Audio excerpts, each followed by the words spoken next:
Welcome back to the infinitely sprawling world of Dragon Ball we all love in Dragon Ball Dissection. When last we visited, Videl blackmailed Gohan into entering the Tenkaichi Budokai and teaching her how to fly. Now that that has happened, the characters continue to train until the big day finally arrives. Everyone piles into good old Capsule 576, which has basically become the Dragon Team's Winnebago. And you might be thinking I'm shoving in the term Dragon Team once again to push my agenda because you people think I have an agenda. And you know what? Yes, I do have an agenda. But the fact of the matter is, this chapter is called The Dragon Team Assembles. Because this isn't some obscure reference from 1985, this is what they're called. And they have. Assembled, that is. Bulma apparently did tell Yamcha because he's here. He admits to Chi-Chi that he's not competing this time, and Gohan makes Vegeta, Trunks, and Goten promise to not transform into Super Saiyans in the tournament because it'll make them too recognizable. Vegeta doesn't care about any of that, but he'll concede as it still keeps them all on the same footing. Nice to see he's learned about a little something called compromise. After wandering around the festivities for a bit, the gang finds who other than Goku. Udonai Baba drops him off, reminding him he has 24 hours, no more. As far as Toriyama's writing goes, it's a touching reunion that takes opportunities to show the reactions of most of the relevant characters upon seeing him for the first time in so long. Even Oolong gets his own featured panel, and he's practically a movie-only character at this point. And while the majority of these panels are happiness bordering on tears, as you'd expect, there are a variety of reactions that demonstrate various characters' relationships to Goku.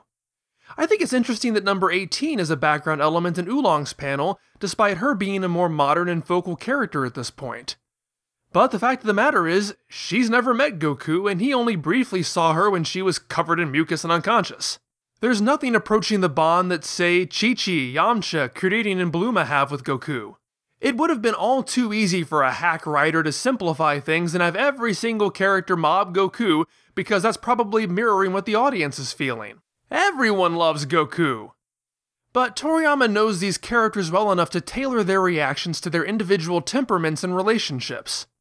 My personal favorite is the reaction of the next generation. Goten and Trunks get focal panels, but they're not getting misty-eyed. They're guarded and confused. Despite bragging about his return last time, Goten can't bring himself to approach this strange man he's told is his father. When Goten and Trunks talk privately, they doubt whether Goku's actually as impressive as he's been built up to be. I love this because I feel the almost assuredly intentional gut punch to the audience right there.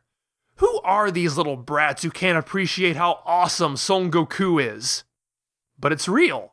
They have no reason to venerate this person the way the others do.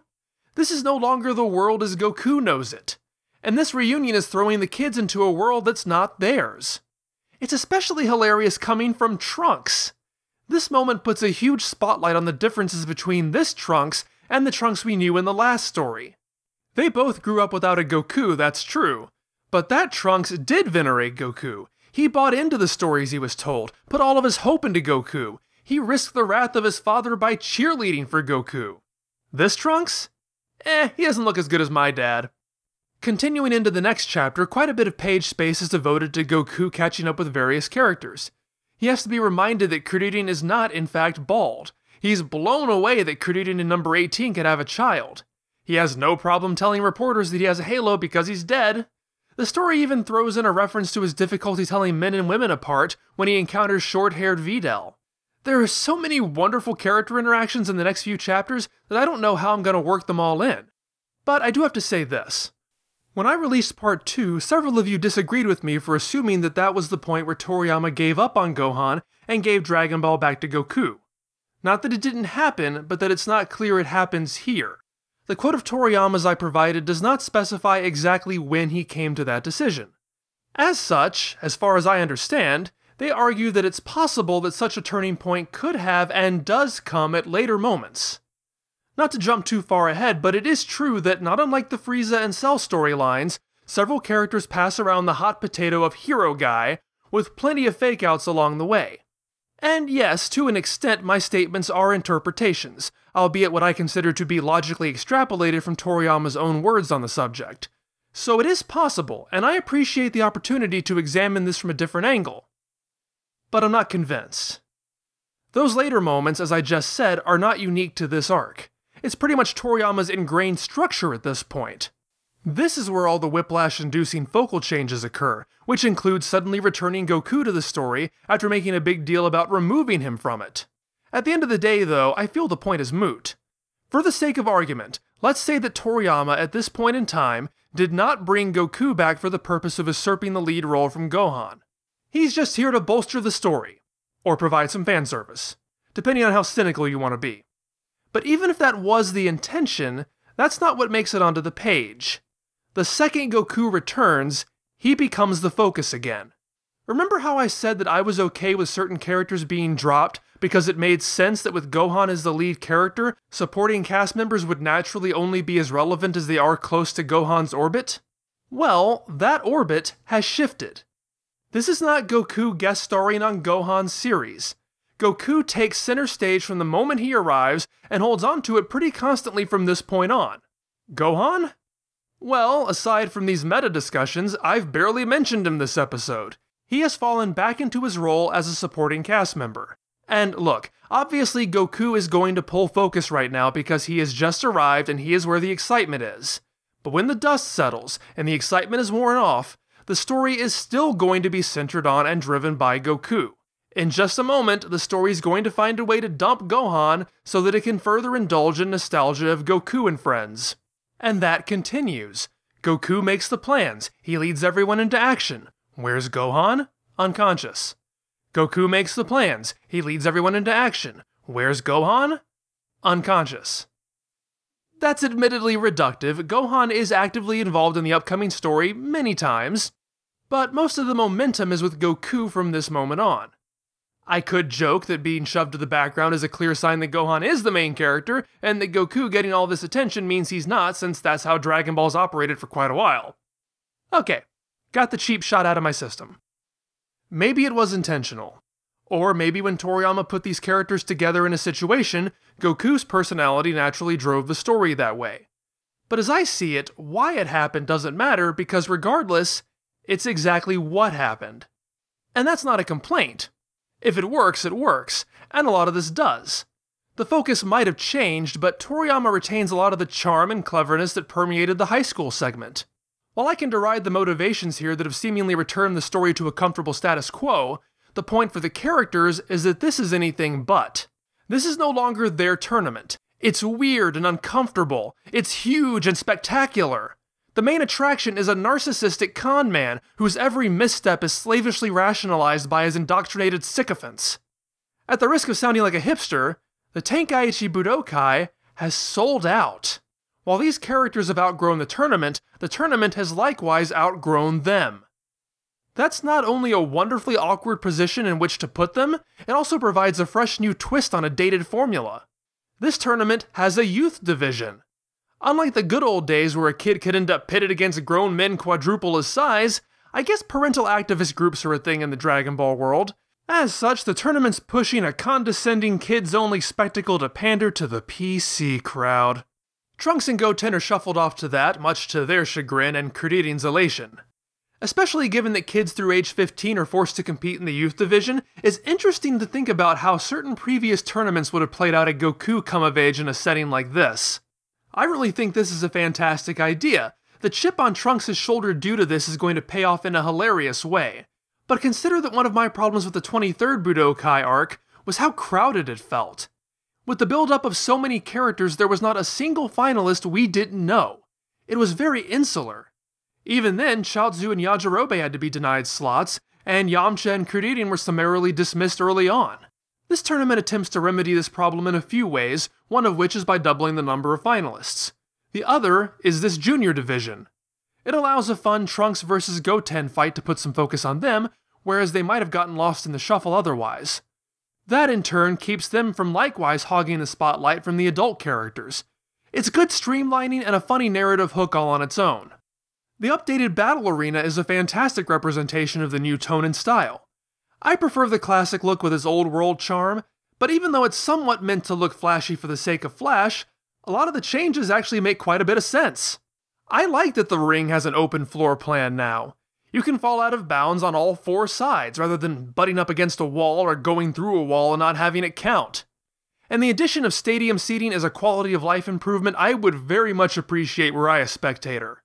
Having seats of any kind is an improvement, but a stepped layout is the perfect touch. Unless you had a machine gun toting friend in your entourage to get you right up to the wall, I always wondered how people managed to see anything with the old layout. I love that the Budokai announcer returns. He's been around the block, he's seen things, he knows Mr. Satan isn't all he says he is, but he's got bills to pay, so he'll keep doing his job, even if it's just not what it used to be. But then, he sees them and all the light comes back to his life. This is the tournament he's been waiting for. Goku's dead?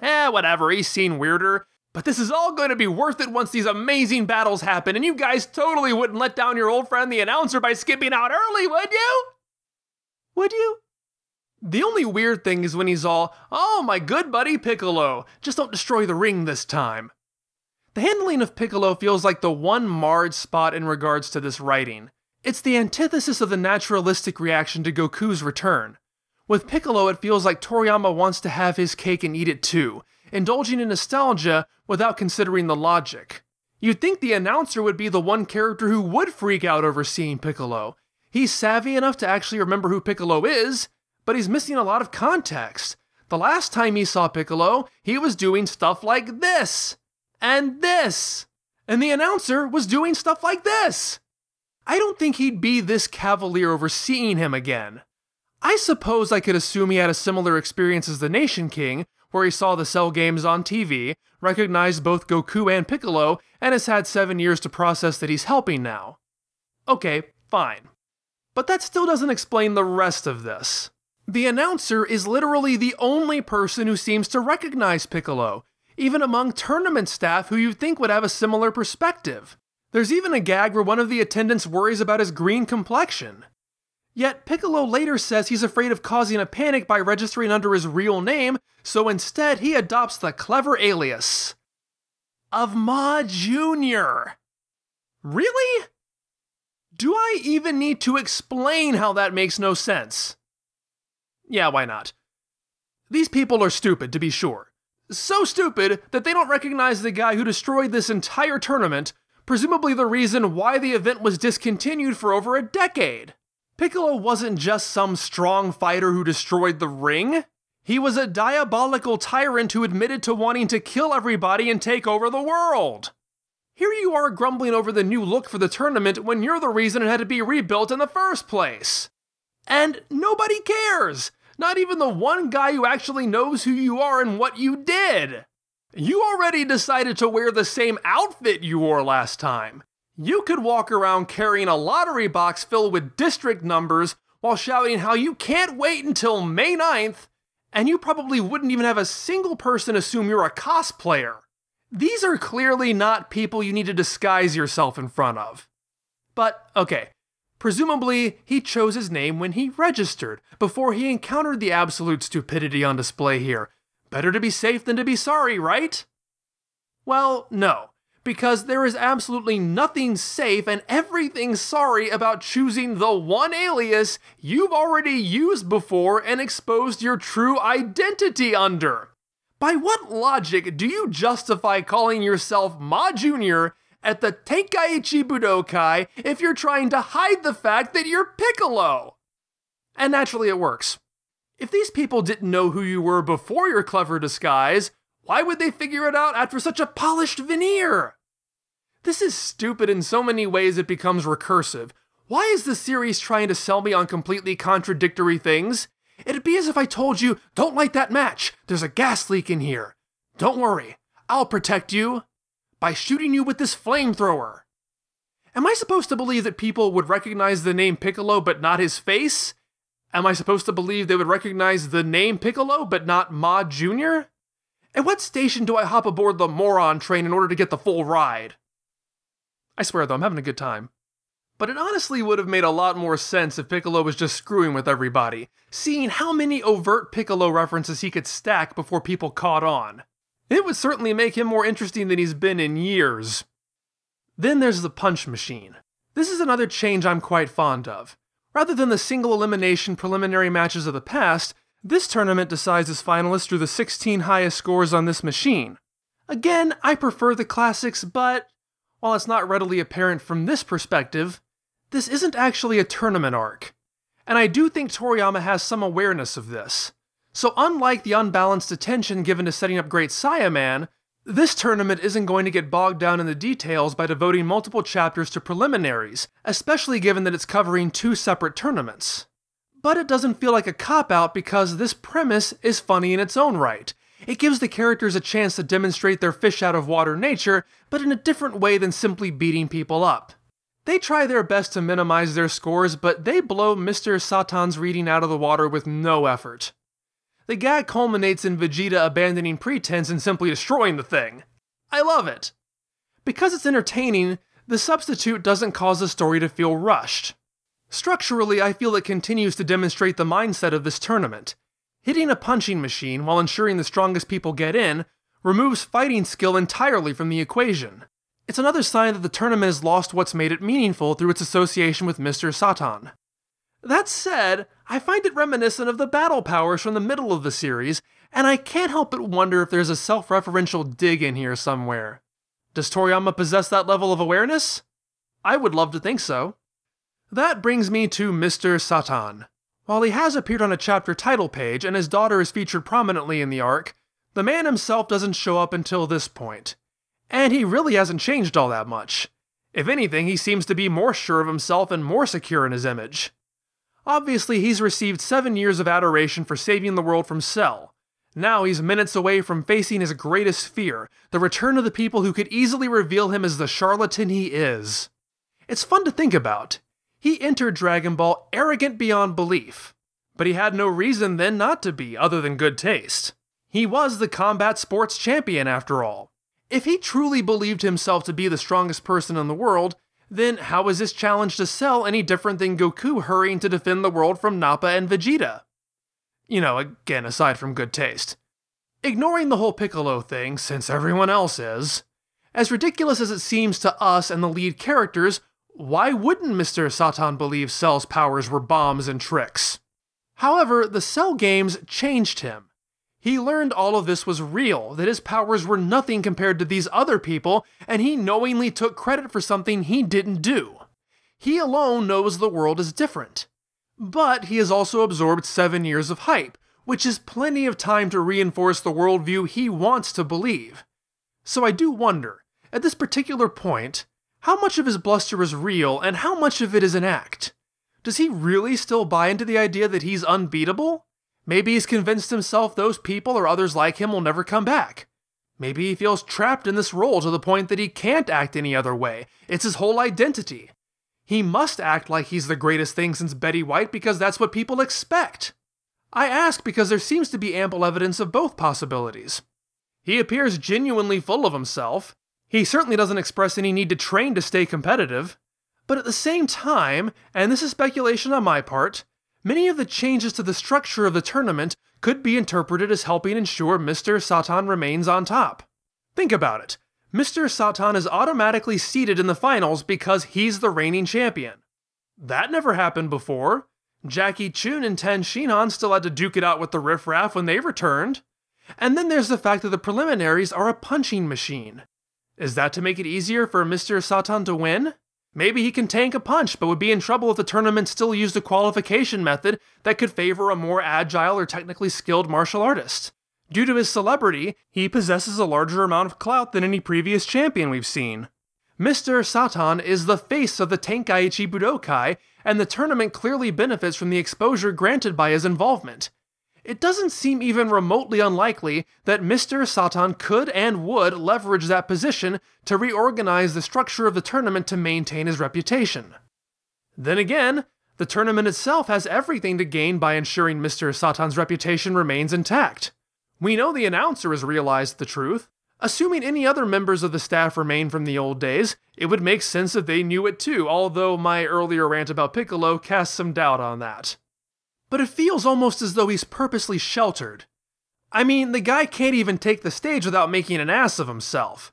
I'd almost be inclined to believe he has handlers, enablers whose sole function it is to keep the public from finding out what a joke Satan is, because it would put an end to the money they're all raking in. Maybe he doesn't even know it. Mr. Satan doesn't have to use the punch machine. He has already secured his spot in the finals. But he does it anyway just to show off. Is that on script? Are we not seeing some manager in the background biting his nails hoping the guy has it in him, having pleaded with Mr. Satan not to go out there? It's possible. Either way, it's clear this tournament serves as a representation of Mr. Satan's priorities, and that's a huge shift. It's one thing for Toriyama to introduce this cynical new Dragon World where people have forgotten their heroes and praise con men when it's out there, concerned with nameless extras or characters who are obviously intended to be laughed at. But now it's infected the Tenkaichi Budokai, a location, an event, an experience that holds so much meaning for the characters and for the audience. This revered tournament, held in such high esteem, once said to be leagues beyond other martial arts championships, sells its soul and props up this fraud for its own benefit.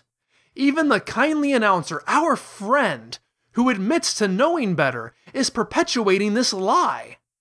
It knocks you off balance to think about that even the safe and familiar can be corrupted. And this is all treated humorously. We're supposed to find it funny. And it is funny. But there's a subversive edge to it, a melancholia, that almost makes you feel guilty for laughing. Some of the best, most insightful humor comes from exposing corrupt power structures. There is a reason calling something a sellout, as hackneyed as it is, gets so much use. While Toriyama never has any deeper aspirations than to simply draw fun manga, including here, he manages to provide perhaps Dragon Ball's most biting social commentary. It doesn't beat you over the head, it doesn't provide a moral instruction, it simply exists as a background detail of the world and is meant to make us laugh. But sometimes, those can be the most salient lessons. Because this does happen. Thanks for watching. Don't forget that Dragon Ball Dissection is a long-running series with over 100 episodes. If this is your first time here, there's a lot more. And at the risk of being labeled a sellout myself, please engage with this video or help support the channel on Patreon. I'd rather not say it, but I do like paying my mortgage. Those frozen burritos aren't gonna buy themselves!